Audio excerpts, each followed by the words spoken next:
પત્ની કેવી હોવી જોઈએ? મિત્રો, આજે એક વાત લઈને આવ્યો છું અને એક વાત તમારી સમક્ષ રજૂ કરવી છે, જે પતિ પત્નીનો સંબંધ કેવો હોવો જોઈએ. મિત્રો, તો આ ચેનલમાં તમે જો પહેલી વાર જોઈ રહ્યા હોય તો ચેનલને સબસ્ક્રાઈબ કરજો, અને જો આ વિડીયો તમને ગમે તો લાઈક કરજો અને લોકો સુધી આ વિડીયો પહોંચાડી દેજો. તો મિત્રો, પત્ની કેવી હોવી જોઈએ?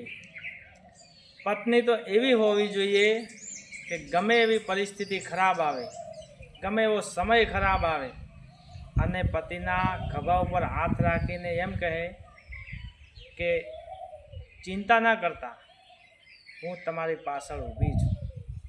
મિત્રો, અત્યારના સમયમાં પત્નીઓ એવી છે કે પતિ કામ કરીને આવે, આખો દિવસ કામ કરીને આવે, અને સાંજે પાણી ભરી આપવાના બદલે ગામમાં ગોળા નાખે. આ પત્નીઓ અત્યારે છે.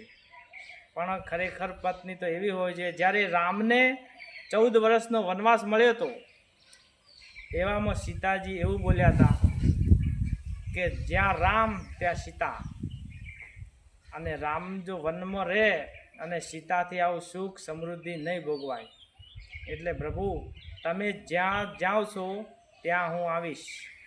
પણ રામ કહે કે આ બધું વનમાં રહેવું પડશે, ઝાડના પાન ખાવા પડશે, આવી તકલીફ તમારાથી વેઠાશે નહીં.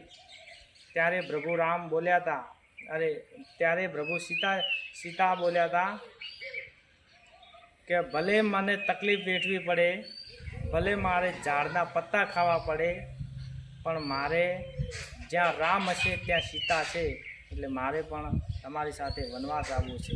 મિત્રો, આને પત્નીઓ કહેવાય. પત્ની એટલે બીજી દિવાલ. જ્યારે દ્રૌપદીના ભરી સભામાં ચીર ખેંચાણ હતા અને વસ્ત્ર ખેંચાણ હતા, એવામાં તેના પતિ એકેય બોલ્યા નહોતા અને માથું નીચું ગાલીને બેઠા હતા. ત્યારે ભગવાન શ્રી કૃષ્ણએ 999 ચીર પૂર્યા હતા. સતય 12 વર્ષ અને એક અજ્ઞાતવાસ એટલે 13 વર્ષ.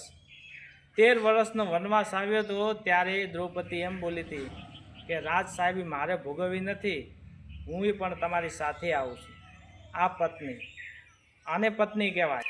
એક સત્ય ઘટના છે કે એક 10-12 વર્ષ થયા હોય છે લગ્ન કરે, અને પોતાનો પતિના ઘેર એક દીકરી આવે છે.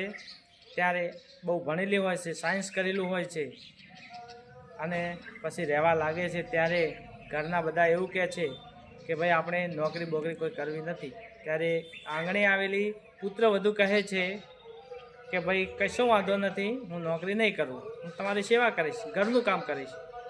અને સમય જતાં જતાં દેવું થઈ જાય છે.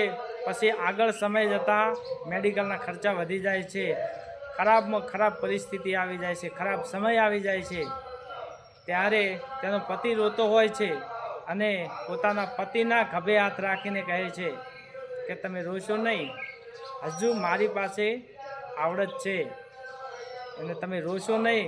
એમાં હું સારું જિંદગી જીવી શકતી નથી, હું સારી રસોઈ બનાવી નથી શકતી, હું સારી રીતે તમને ખવડાવી નથી શકતી. ચિંતા ના કરો, હું છું ને તમારી સાથે.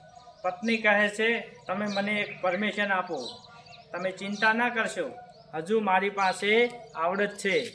ત્યારે પતિ રહીને પત્નીને પરમિશન આપવામાં આવે છે, અને સવારે વહેલા 4 વાગે ઉઠે. જેને પેઇન્ટિંગનું કામ આવડતું હોય છે, પેઇન્ટિંગના કામ કરે છે, અને દુનિયાના જેટલા પણ ઇન્ટરનેશનલ પેઇન્ટિંગ એક્ઝિબિશન થાય એમાં મોકલે, અને એમાંથી પૈસા કમાય, અને સવારથી સાંજ સુધીમાં 3-4 જગ્યાએ ટ્યુશન બાંધે છે, અને ટ્યુશનમાંથી પણ પૈસા કમાય છે, અને છોકરોને ભણાવે અને સાસુ સસરાને પણ સાચવે. આમ કરતાં કરતાં 1 વર્ષનો સમય જાય છે, અને 1 વર્ષના સમય જતાં 11,50,000 રૂપિયાની આવક પેદા કરે છે, અને 11 લાખ રૂપિયા પોતાના પતિનું દેવું ભરે છે. આને પત્ની કહેવાય. તમે વિચાર કરો, એક પત્ની એટલે કે સ્ત્રી હોવા છતાં પણ તેના પતિને કેટલો સાથ આપ્યો. આને પત્ની કહેવાય. આનું જીવન સુખી થાય. આવી સ્ત્રીઓનું ઘર ઉજળું હોય છે. આવી સ્ત્રીઓ જો કુટુંબમાં હોય તો ગર્વ કહી શકાય. અને એટલે જ કહ્યું છે કે સ્ત્રી નમાવે વેદને, તો કઈ કઈ સ્ત્રીઓ વેદને નમાવે છે તો સાંભળો. તો કૌશલ્યા, દ્રૌપદી, સીતા, તારામતી અને મંદોદરી, આ 5 સ્ત્રીઓ એવી છે કે વેદને પણ નમાવી દે છે. રાવણ કેટલો ખૂંખાર છે, રાવણ કેટલો બળવાન અભિમાની, છતાં પણ મંદોદરીનું તમે ભજન કરો તો તમારું મોટામાં મોટું પાપ ધોવાઈ જાય. અને એટલે ભગવાને લખી દીધું છે, જે સ્ત્રીઓએ બલિદાન આપ્યું છે તેને ભગવાને તેના ચોપડામાં લખી દીધું છે કે જા, તારું જીવન આખું છે ને તે સફળ કરીને આવી છે.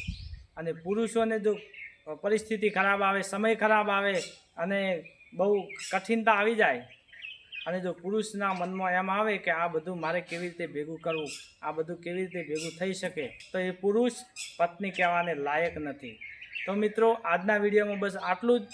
આગળના વિડીયોમાં મળીશું, પણ વિડીયોમાં તમે પહેલી વાર જોઈ રહ્યા હોય તો સબસ્ક્રાઈબ કરવાનું ભૂલતા નહીં. અને આ વિડીયો તમને ગમ્યો હોય તો લાઈક પણ કરતા જાજો અને લોકો સુધી આ વિડીયો પહોંચાડી દેજો. જય માતાજી.